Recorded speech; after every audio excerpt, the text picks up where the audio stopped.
Hello, good day and welcome to my channel. My name is Kemilawa and I'm an orthopedic surgeon, and this channel is dedicated to providing you with information to help you take better decisions about the health of your bones and your joints. Today I'll be talking about flat foot, which is something that is quite common in my environment. I'll be starting off with a general talk on flat foot itself, the way it presents in children and in adults, and how we work to correct it. And then in a second video later in the week, I'll be telling you about how to prepare for and recover from flat foot surgery, because the rehab is quite important and quite specific. Okay, so let's begin. First things first, flat foot is quite common here in Nigeria where I work. The reasons, I think, are partly genetic, because you do tend to find that it runs in some families. I also find that a lot of us, as we get older and heavier, our arches do tend to have an interesting tendency to collapse. This is more in women compared to men. Okay, so that bit is that. Often you will find that flat foot in children is also quite common as well. Depending on the age of the child, some will correct as the child gets older. So you would find that, quite a lot of 1-year-olds and 2-year-olds, even 3-year-olds will have that tendency to look a bit flat-footed when they walk, and that tends to get better with time. The sort of flat foot that causes a problem is the sort of flat foot that either continues to get worse and worse or becomes painful as the person gets older. In childhood, this kind of painful flat foot or progressive flat foot tends to start needing to come to the hospital by the time the child is about 10 to 12, 13 years of age. At this stage, they're of course more active, they're beginning to engage in sports more frequently, and this is when many parents find that it becomes a bother. Often, a child would not tell you ever that they're having pain when they play football. No self-respecting child does that. But what you would find is that they do struggle a little bit more by the end of the day. They're just that wee bit more uncomfortable with walking, or they're sore, or you're needing to give them some paracetamol. And when it gets bad enough, you will find that some of the really sensible kids will actually reduce the frequency of engagement in sports. The other thing that parents commonly notice is that the shoes begin to wear asymmetrically. You just find that you're buying shoes on a monthly basis, or you're buying shoes, a lot more frequently than you would care to. This is the second thing that tends to bring, the problem to the attention of parents. The third thing that you may find is that the shape of the foot then becomes very abnormal looking. The foot just turns, right to the side, and it looks quite clumsy when it gets pretty bad. These are all the reasons why flat foot would require some treatment. Now, some treatment depends on how much flat foot you have, and like I said, whether it's getting worse, at a quick rate, and whether it is getting painful. As a general rule, all painful flat feet in children should have some treatment, because sometimes there is an underlying cause, an underlying problem with the bones of the foot that will continue to drive the flat foot and make it worse and worse. All flat feet that get bad enough for you to need to change shoes too frequently, or get bad enough to look so, horribly obvious, should also be treated. Now, which are the flat feet that you should watch? You have a child who you see age 2 years, age 3 years, flat foot is not so bad. I would watch them until they are about 6. There are simple measures that we can still take for the much younger kids, particularly when it's something that runs in families, just to try to help to protect the arch so that they do not get much worse if they have that tendency. Okay, so that said, what do we do for treating flat foot in children? Like I said, the forms of flat foot that require treatment are the ones that are progressive and the ones that are painful. In children, the optimal treatment for severe flat foot is an operation.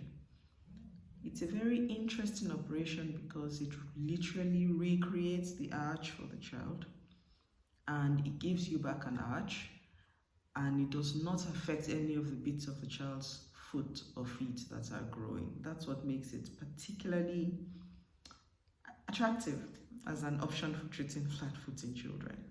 So it is surgery that requires a few days in hospital, requires you to have a cast for a bit of time, and it requires you to go off your feet, meaning you have to use walking aids to help with not putting some weight on that foot to allow it to heal. The good part is for the really painful flat foot, it does prevent it from getting worse, and it also helps to, get you back on your feet and eventually get you back to sports, which is important. So that's that for flat foot in children. For flat foot in adults, again, similar causes and slightly different. There are some adults who have always had a flat foot right from childhood, which then becomes painful as they get, heavier on their feet and bigger and older. There are some persons who have had an injury to the mechanism that holds up the arch of the foot, usually during sports or even during, very bad sprains and stuff. And then there are persons who have forms of arthritis of the foot, which eventually include components of flat foot as they go along.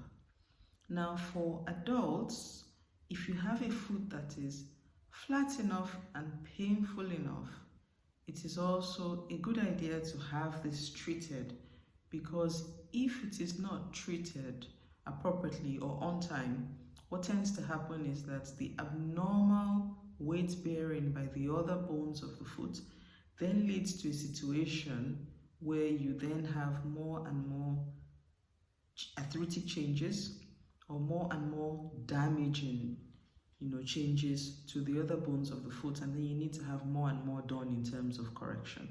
For adults, again, the ultimate treatment for flat foot is an operation. It is an operation that works remarkably well as well. It also helps to recreate the arch.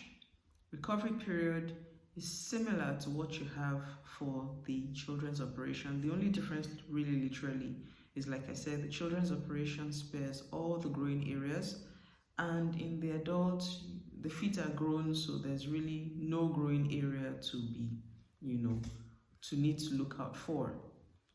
Again, recovery period requires you to be able to take your weight off that foot for a period of time to allow it to heal and use some walking aids. The period in hospital is generally very short. You would find that most people are out of the hospital in about 3 to 5 days, depending on your own constitution and how quickly it is you take to using walking aids.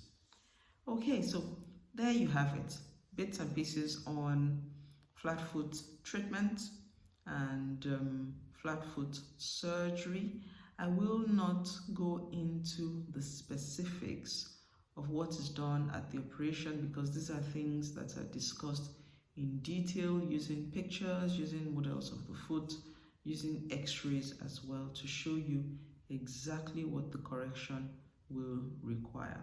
However, to leave you with a small tip for those who have waited and made it this far, if you do have flat feet, please see your orthopedic surgeon.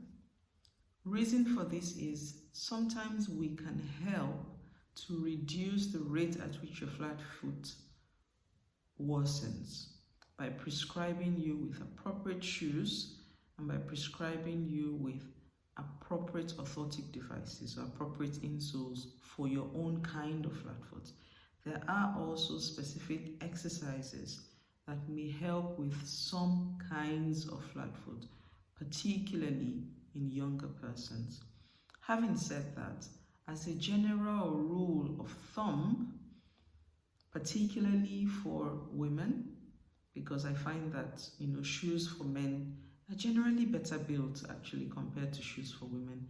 It is a really bad idea to wear flats around all the time. So ballerina flats, flat slippers or flat slides, particularly as you get older and as you get heavier, particularly if you do have any problems with your arch at all, it is very useful for you to think of shoes that provide you with some arch support.